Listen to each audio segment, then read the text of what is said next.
નવાવાડાના નિણ્યનગર વિસ્તારમાં આવેલ રામપ્રતાપ સોસાયટીમાં પુત્રને પૈસા ન આપતા પુત્ર દ્વારા પિતાની હત્યા કરવાની ઘટના સામે આવી છે। આરોપી દિલીપે પૈસાની માંગણી પિતા દુર્ગારામ ઉમારામને કરતા પિતા દ્વારા ઠપકો આપતા પુત્ર દિલીપે પિતા રાત્રે જમી સુવા જતા તીક્ષ્ણ હથિયાર લઈ તેને મારવાના ઈરાદા સાથે સૂઈ ગયેલા પિતાને ઊંઘમાં છરી વડે હાથ પગ અને પાછળ ઘા મારી હત્યા કરી હતી। આ દરમિયાન માતા અને બહેન કરુણા આવી જતા તેમણે તેમના પણ હુમલો કર્યો હતો। બૂમાબૂમ થતા નાનો ભાઈ નિખિલ અને રાજસ્થાનથી આવેલ પિતરાઈ ભાઈ ઉપર રૂમમાં પહોંચ્યા અને 108 અને પોલીસને જાણ કરી હતી। 108એ પિતાની મૃત જાહેર કર્યા હતા। વાડજ પોલીસે ગુનો દાખલ આરોપી દિલીપની ધરપકડ કરી હતી અને વધુ પૂછપરછ હાથ ધરી છે।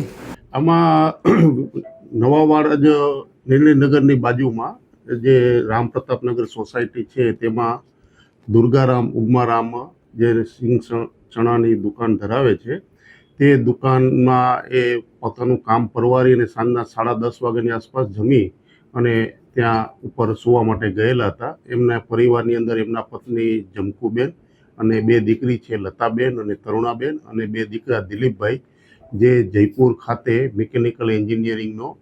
અભ્યાસ કરેલ પરંતુ તેની પોતાની અભ્યાસમાં રુચિ નહીં લાગેલ હોય તો કોઈ પણ કારણસર એનો અભ્યાસ પૂર્ણ થયેલ નથી અને તે અહીંયા કોઈ પણ પ્રકારની બેકારી જીવન જીવતો હતો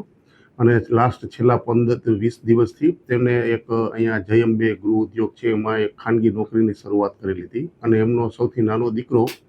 જે નિખિલભાઈ જે છે એ BBAના 2nd સેમેસ્ટરમાં ગાંધીનગર યુનિવર્સિટી ખાતે અભ્યાસ કરે છે। આ કામે જે અવારનવાર એમને પોતાને થોડીક નશાયુક્ત હાલતમાં પૈસાની જરૂરિયાત હોય અને વાપરવાની વધારે રુચિ ધરાવતો હોય એના પિતાજી સાથે પૈસાની માંગણી અવારનવાર કરતો હોય પિતાજી એમને ઠપકો આપતા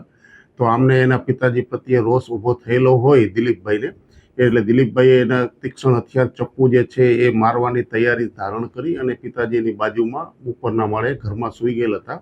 અને સવારના 5 વાગ્યાના સુમારે 27/6/2000 દિવસે રથયાત્રાના દિવસે એ પિતાજીને ઊંઘની હાલતમાં જ એમને તીક્ષ્ણ હથિયાર છરી વડે હુમલો કરી અને છાતીના ભાગે જમણી બાજુ તેમજ હાથ ઉપર પીઠના પાછળના ભાગે શરીરના જુદા જુદા ભાગ ઉપર હુમલો કરી અને આમાં ચીસાચીસને બૂમ થતાં બાજુના જ રૂમમાં સૂતેલ એમના દીકરી તરુણાબેન તથા લતાબેન આવી ગયેલા। આ તરુણાબેનને પણ એના ઉપર એના મારી નાખવાના ઈરાદે એના ઉપર પણ હુમલો કરી અને એના ડાબી બાજુના ભાગે ભ્રમરની બાજુમાંથી જ એક તીક્ષ્ણ હથિયાર ચપ્પુ મારી દેતા અને પછી એને કાઢવા જતાં એમનું હેન્ડલ તૂટી ગયેલું હતું અને એ હેન્ડલ તે સ્થળ ઉપરથી મળી આવેલું હતું। આ બૂમાબૂમ થતાં નિખિલભાઈ અને એના બીજા પિતરાઈ ભાઈ દેવેન્દ્ર જે બહારથી રાજસ્થાનથી આવેલા હતા એ તાત્કાલિક ઉપર ગયેલા અને આ દિલીપ આરોપી જે છે એને હસ્તગત કરી અને ત્યાં ઊભા રાખેલા હતા અને તાત્કાલિક 108 એમ્બ્યુલન્સને જાણ કરેલ। 108 વાળાએ ચેક કરી અને એમને મૃત જાહેર કરેલા હતા અને પોલીસને પછી સંપર્ક કરેલો। તાત્કાલિક પોલીસ સ્થળ ઉપર પહોંચી જઈ PCR વાળા અને PCR વાળાએ એમના જે આરોપી દિલીપભાઈને એમને હસ્તગત કરી અને પોલીસ સ્ટેશન લાવેલા હતા અને આ કામના ફરિયાદી નિખિલભાઈ જે છે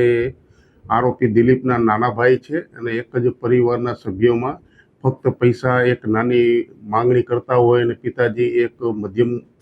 પરિવારમાંથી આવતા હોય અને માંગણી પૂરી નહીં કરતા એમના પ્રત્યે રોષ આવી જતા તેના વડે છરી વડે હુમલો કરી અને મૃત્યુ નિપજાવેલ છે। એ બાબતે વાડજ પોલીસ સ્ટેશનમાં ગુનો દાખલ થયેલ છે। આ બાબતે FSL તેમજ ફિંગરપ્રિન્ટ તેમજ અન્ય જે ફોરેન્સિક નિષ્ણાતની મદદ લઈ અને આગળની તપાસ કાર્યવાહી હાથ ધરેલ છે।